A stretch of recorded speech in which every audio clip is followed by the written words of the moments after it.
یہ جو لوگوں نے نیتیں بنائی ہوئی ہیں نا، قضا کی تھی تے فلاں کی تھی، مسلم شریف میں حدیث ہے نبی علیہ السلام ایک سفر سے واپسی پر تھے، مشورہ کیا کہ رات کا پچھلا پہر ہو گیا کہ آرام کیا جائے یا نماز تک جاگا جائے فجر کی. جی تو زیادہ تر کا یہ مشورہ تھا کہ تھوڑی دیر آرام کر لیتے ہیں، کسی بندے کی ڈیوٹی لگا دیتے ہیں، وہ جگا دے گا. تو حضرت بلال کی ڈیوٹی لگائی گئی.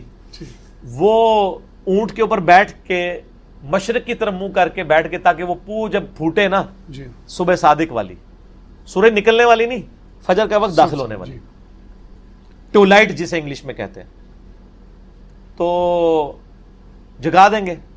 اللہ کا کرنا ہوا ان کو بھی اونگ آ گئی.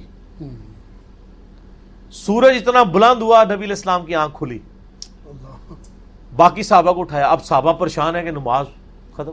آپ فرمائے یہی نماز کا ٹائم ہے.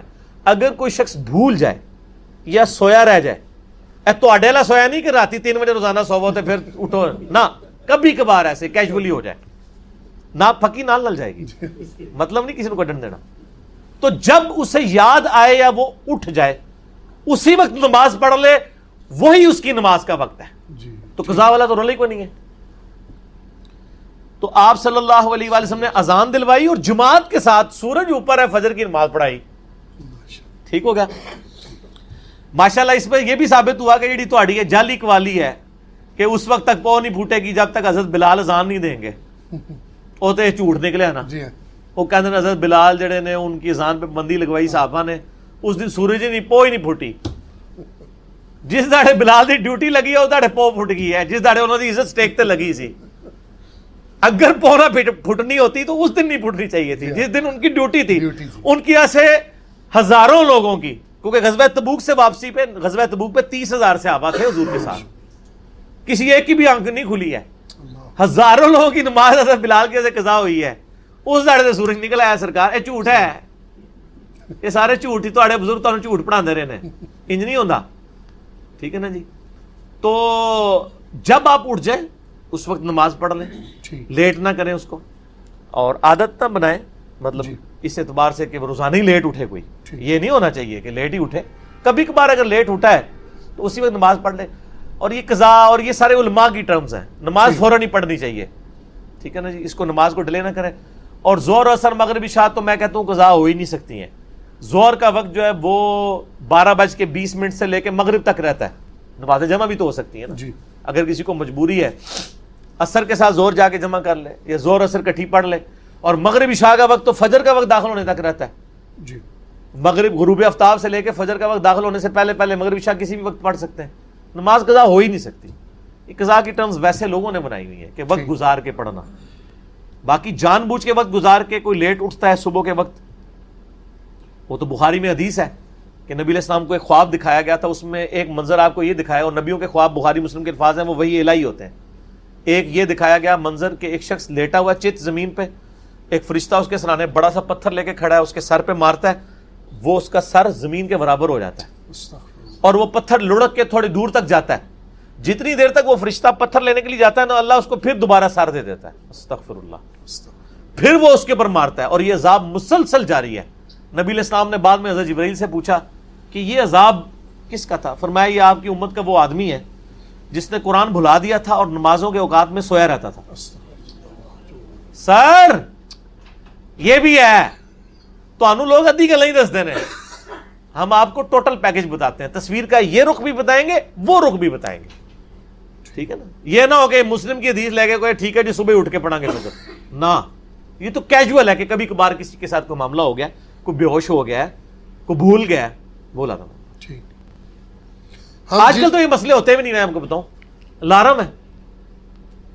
ایک امریکن مسلمان ہوا، میں نے اس کا واقعہ سنایا بھی تھا مسئلہ نمبر 30 میں، نمازوں کے اوقات میں. اس کی اردو میں ترجمہ بھی ہوئی ہے کتاب، سر تسلیم خم ہے. یہ مسلمان ہوا ہے وہ 90s کے اندر. وہ کہتا ہے میں جب مسلمان ہوا نا، بڑی لمبی سٹوری ہے وہ کیسے مسلمان ہوا، مجھے ٹائم نہیں سنانے کا. الٹیمیٹلی وہ کہتا ہے میرے لیے فجر کی نماز پڑھنا بڑا مسئلہ تھا. مسلمان نہیں اٹھتے فجر کے وقت، تو ایک غیر مسلم جن کو عادت ہی نہیں اٹھنے کی وہ کیسے اٹھیں گے؟ لیکن ان کو پتا تھا کہ پاکستان کے شناختی کارڈ میں مسلمان رہنے کے لیے آپ کو نماز پڑھنا ضروری نہیں ہے، لیکن اللہ کے شناختی کارڈ میں مسلمان رہنے کے لیے نماز ضروری ہے۔ مسلم شریف میں حدیث ہے 246 کتاب الایمان چیپٹر میں کہ بندے کے کفر اور شرک کے درمیان فرق ہی نماز ہے۔ تو گورا چونکہ مسلمان ہوتا ہے نا، تو اس کو پتا ہوتا ہے کہ نماز پڑھے بغیر بندہ مسلمان نہیں رہتا، شناختی کارڈ والا تو مسلمان رہتا ہے۔ یہ تو لگ پتا جائے گا نا، میری یوٹیوب پہ ایک ویڈیو ہے باغیوں کو نمازی بنانے والی ویڈیو، وہ دیکھیں تو پتا چلے کہ نماز کیا چیز ہے۔ وہ کہتا میں اب پریشان ہو گیا کہ میں تو انڈیا پاکستان بنگلہ دیش کا مسلمان تو نہیں ہوں، تو میرے شناختی کارڈ سے تو اسلام کا نام ختم ہو جائے گا اگر میں نے فجر کی نماز نہ پڑھی۔ یہ میں بتا رہا ہوں جی۔ تو کہتا ہے میں نے 3 گھڑیاں خریدی، یعنی نماز کا ٹائم ہے نا اگر 5 بجے، تو کہتا ہے میں نے ایک گھڑی پہ الارم لگایا ہوا تھا 4:30 بجے کا، اور وہ گھڑی میں اپنے سرانے رکھتا تھا۔ دوسری گھڑی پہ الارم ہوتا تھا 4:45 کا، وہ میرے بسترے سے تھوڑے دور ایک ٹیبل کے اوپر، اور ایک تیسری گھڑی لی میں نے اونچی آواز والی، وہ پرانے زمانے والی چابیوں نے پورے گھر اٹھا دینی ہو، وہ میرے کو بھی ہے۔ اب تو اللہ کا شکر ہے یار، یہ موبائل آنے سے نا مسئلے ہی حل ہو گئے۔ اے موبائل میرے کو چھتر موبائل نہیں، سادہ موبائل ہے 1000 روپے والا، اللہ کا فضل حال تک نہیں لینا استعمال کرنا آتا ہے۔ اس میں اب گھڑی کا بھی مسئلہ حل ہو گیا ہے، الارم بھی، سب کچھ، نمازوں کے الارم بھی لگ جاتے ہیں۔ تیسری اس نے گھڑی وہ لی، اور وہ کہتا ہے وہ تیسری گھڑی جو ہے نا میں نے واش روم کے دروازے کے باہر لٹکائی ہوئی تھی۔ پہلی کہتا ہے بولی 4:30 بجے، نیند میں بند کر دی، تو تھوڑی نیند ٹوٹی نا، 15 منٹ بعد ٹیبل والی بولتی تھی، کہتا میں اب ظاہر ہے وہ الارم بول رہا ہو، بندے کو تکلیف تو نیند تو نہیں آتی، ایک الارم بول رہا ہو نیند نہیں آتی، دوسرا اگر کوئی پیشاب روک کے لیٹا ہو تو اس کو بھی نہیں نیند آتی، ٹھیک ہے۔ تو وہ کہتا جی میں اٹھ کے ٹیبل تک گیا، ٹیبل والا الارم بند کرتا تھا 4:45 بجے، پھر 5 بجے جب وہ بڑا الارم بولتا تھا نا واش روم والا، تو کہتا میں اٹھ کے نا، اب 2 بار نیند ٹوٹی ہوئی ہو، تیسری بار جا کے جب میں وہاں پہ واش روم کے دروازے پہ پہنچتا تو میں الارم بند کرتا، تو میں کہتا بس یہ دروازے ہی کھولنا ہے نا، سامنے بیسن ہے، وضو کر کے نماز پڑھ لیتا۔ آہستہ آہستہ عادت ڈیولپ ہوگی، لیکن شکر ہے وہ پاکستان انڈیا بنگلہ دیش کا نا تھا، تو اسی لیے وہ نماز کا عادی بن گیا، ورنہ ادھر تو سر کوئی ضرورت نہیں نماز پڑھنے کی، آپ کو کچھ بھی ہے حضور کی امت سے، کچھ بھی ہے اللہ تیرے محبوب کی امت سے، تمہارے پاس کوئی نہیں پڑھنی، پھر بھی عاشق رسول سب تو بڑے ایسی ہیں۔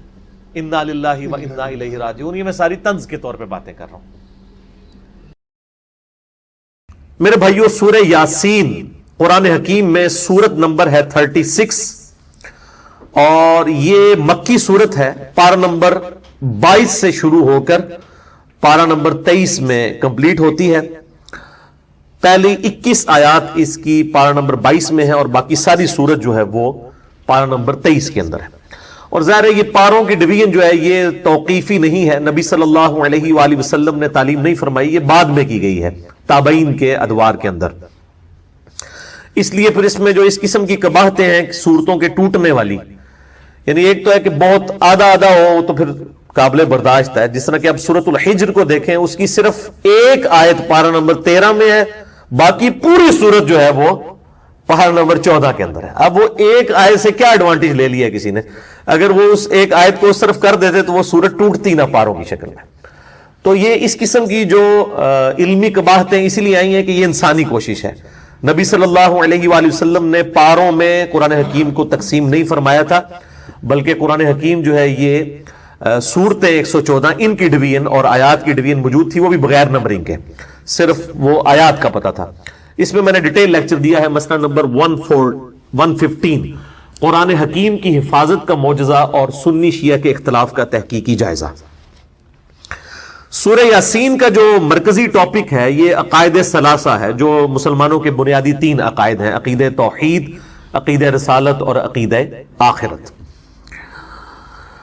سورہ یاسین کی جو فضیلت ہے اس کے حوالے سے جتنی بھی روایات احادیث کی کتابوں میں آئی ہیں، آلموسٹ سب کی سب ہی ضعیف الاسناد ہیں، اور ان میں سے صرف ایک صحیح روایت موجود ہے موقوفاً سیدنا ابن عباس رضی اللہ تعالیٰ عنہ کا قول، وہ انشاءاللہ میں ڈسکس بھی کر دوں گا، باقی سب کی سب ضعیف الاسناد ہیں۔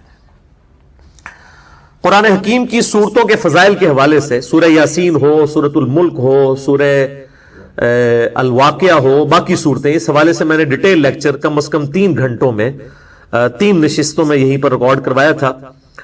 سورۃ الرعد کی آیت نمبر 28 کے کانٹیکسٹ میں، الا بذکر اللہ تطمئن القلوب، آگاہ ہو جاؤ اللہ کی یاد ہی میں دلوں کا سکون ہے، اور اللہ تعالیٰ کا سب سے بڑا ذکر الذکر یہ قرآن حکیم ہے، انا نحن نزلنا الذکر وانا لہ لحافظون، سورۃ الحجر آیت نمبر 9۔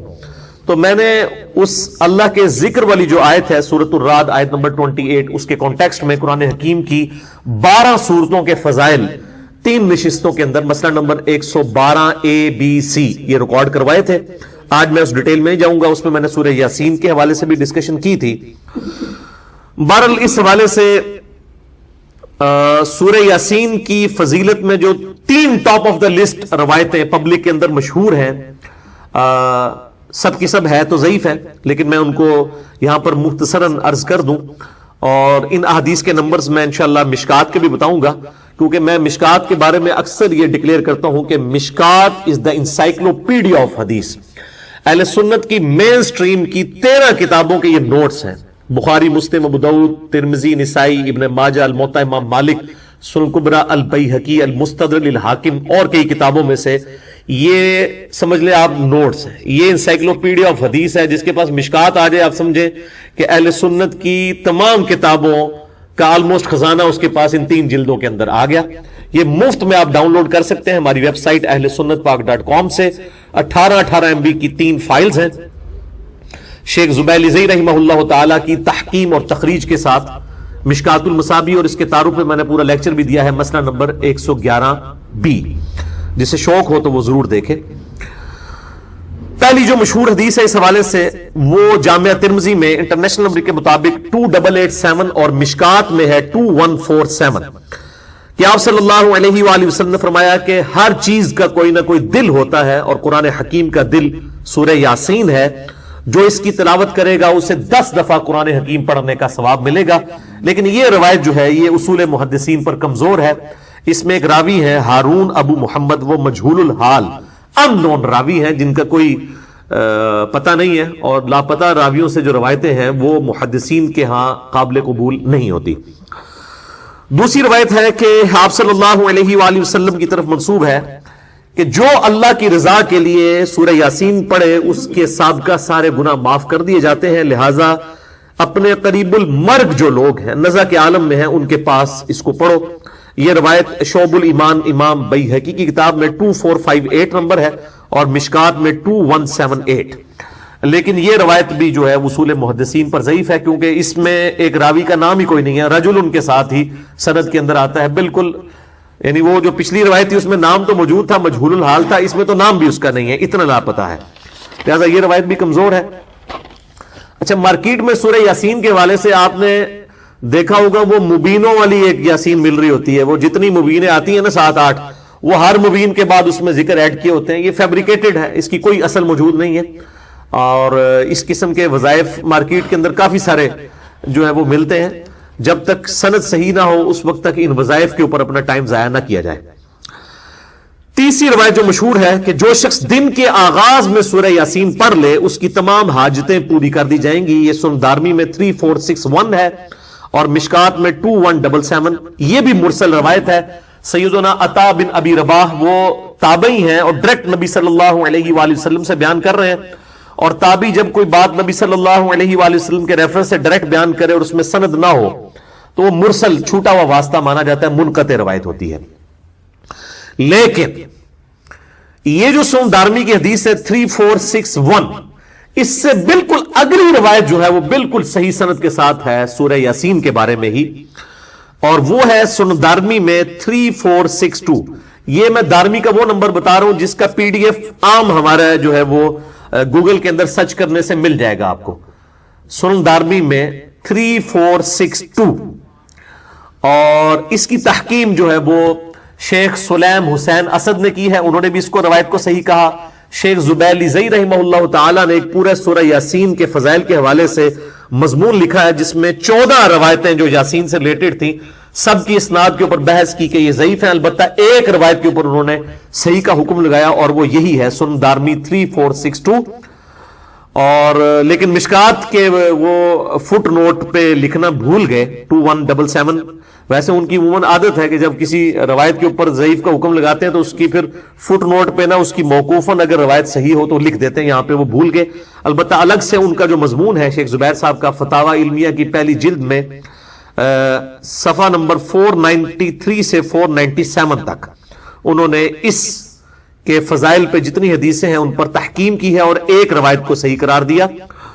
اور وہ ابن عباس کا قول ہے، موقوفاً روایت ہے، ان کا اپنا قول ہے کہ جو شخص صبح کے وقت سورہ یاسین پڑھ لے گا اسے شام تک ہر کام میں آسانی میسر ہوگی، اور جو شخص رات کے وقت سورہ یاسین کی تلاوت کرے گا اسے صبح تک ہر کام میں آسانی میسر ہوگی۔